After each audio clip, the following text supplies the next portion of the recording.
Timnas Indonesia saat ini tengah melakukan persiapan guna menghadapi ajang round 3 kualifikasi Piala Dunia 2026. Timnas Indonesia yang masuk grup neraka harus benar-benar menyiapkan tim dengan baik, seperti menambah para pemain keturunan Grade A, serta menggelar laga uji coba. Dan untuk menggelar laga uji coba tentunya Indonesia tidak perlu khawatir, di mana dikabarkan bahwa Timnas Rusia mengajak Indonesia untuk menggelar laga persahabatan. Namun laga ini sifatnya bukan laga resmi, karena timnas senior Rusia sendiri masih di-ban FIFA dan UEFA gara-gara konflik Rusia dan Ukraina.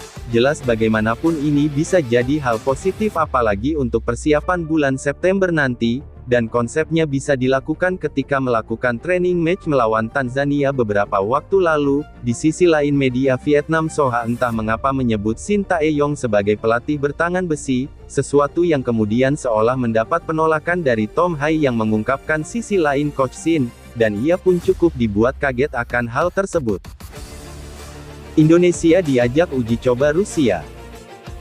Timnas Indonesia sebelumnya menggelar satu laga uji coba sebelum dua laga terakhir putaran kedua kualifikasi Piala Dunia 2026 zona Asia pada Juni tahun 2024. Kala itu, Rizky Ridho dan kawan-kawan menantang Tanzania pada tanggal 2 Juni tahun 2024.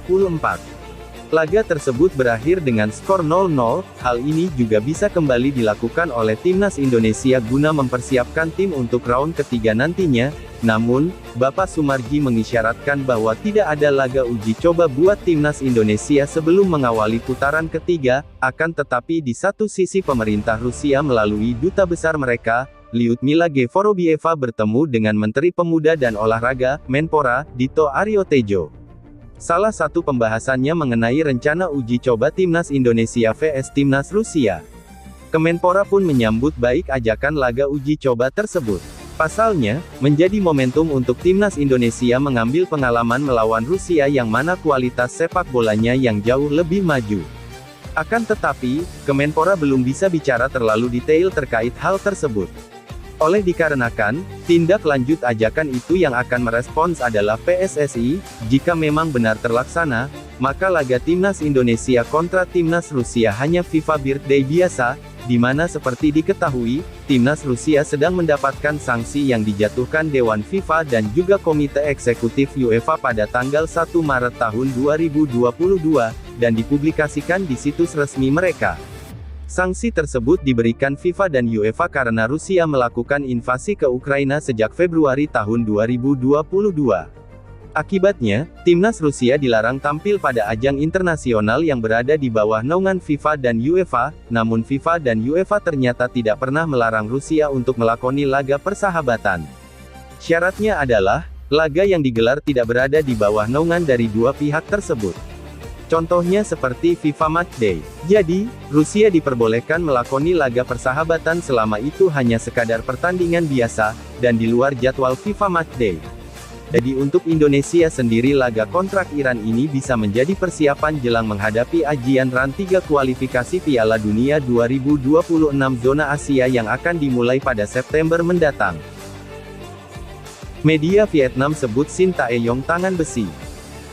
Di sisi lain, melihat perkembangan Timnas Indonesia sekarang ini, jelas sedikit banyak kita harus berterima kasih kepada Shin Tae-yong yang mampu mengubah banyak hal, baik itu fisik, mental, dan pastinya hal teknis lainnya. Akan tetapi hal itu menurut media Vietnam Soha Shin Tae-yong adalah sosok bertangan besi yang dinilai terlalu kejam bagi pesepak bola Indonesia, tidak cuma soal latihan fisik yang dianggap brutal, tetapi juga ketegasan-ketegasan lainnya yang bahkan dinilai lebih ngeri dari Pak Hangso. Kemudian Soha juga menyoroti lagi pemain-pemain Indonesia yang dinilai berbakat dan masih muda tapi sudah jadi korban dari Coach Shin, seperti misalnya Ramai Rumaki, Osvaldo Hai, Rifat Marabesi, sampai yang terbaru Elkan Bagot.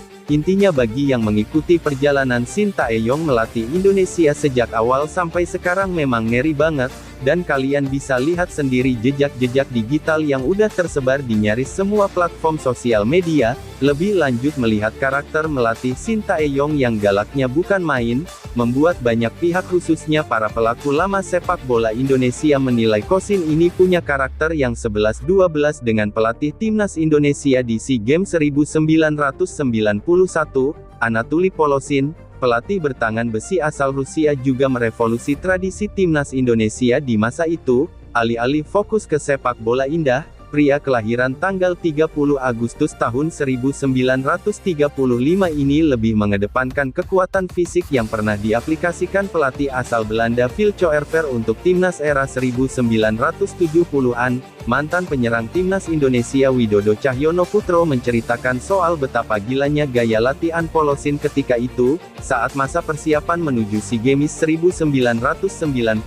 Polosin menempa fisik para pemain timnas Indonesia dengan keras. Bayangin aja selama 3 bulan fisik seluruh pemain digenjot dengan materi latihan di luar batas kemampuan para pemain, di mana pemain sampai muntah-muntah dan sampai ada yang kabur dari pemusatan latihan. Nah, soal yang kabur-kabur ini loh, kalian tahu kok siapa salah satu orangnya?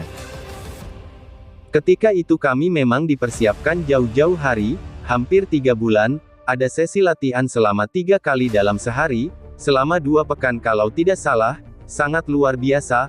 Waktu itu fisiknya sangat luar biasa. Maklum, pelatih dari Eropa Timur jadi mengandalkan fisik. Waktu itu sepak bola memang mengandalkan power, beda dengan sekarang. Selain power ada taktikal dan kombinasi. Kalau dulu yang penting bisa lari dan itu yang ditempa, kata penyerang timnas Indonesia di SEA Games 1991 Widodo Cahyono Putro kepada adabola.com. Berkaca dari hal tersebut, maka bisa dibilang apa yang dilakukan oleh Coach Shin sekarang ini adalah bukan hal yang baru, sebab bagaimanapun untuk bisa mencapai top performa, pemain sepak bola harus punya fisik yang sesuai dengan standar yang ada, dan kebanyakan pemain-pemain di Liga Indonesia belum mencapai itu, sehingga wajar jika di awal-awal Coach Shin menyebut jika pemain timnas cuman kuat main dengan intensitas tinggi selama 20-25 menit, setelah itu KO. Tom Haye kaget lihat sisi lain Shin Tae-yong. Sementara itu, meskipun dikenal sebagai pelatih yang galak dan tegas, Tom Haye secara khusus mengatakan kalau Coach Shin ini seperti punya 2 kepribadian yang berbeda. Baginya selain galak, Coach Shin ini juga dikenal sebagai orang yang lucu, dan bagi timnas mania tentu saja itu bukan sebuah rahasia lagi, karena sudah terlalu banyak stiker yang menyebar di sosial media. Coach Shin orangnya serius, dia selalu menuntut banyak dari kita, tetapi semua orang pun tahu sisi humorisnya. Hubungan kita sangat baik, kadang komunikasinya cukup sulit, tetapi kita punya banyak orang dalam tim yang membantu, termasuk penerjemah. Menurutku dan saya berbicara untuk semua yang ada di tim, hubungannya dengan kami sangat baik, dan mungkin itu alasannya mengapa kita bisa tampil seperti sekarang, kata Tom dalam kanal YouTube Indosat.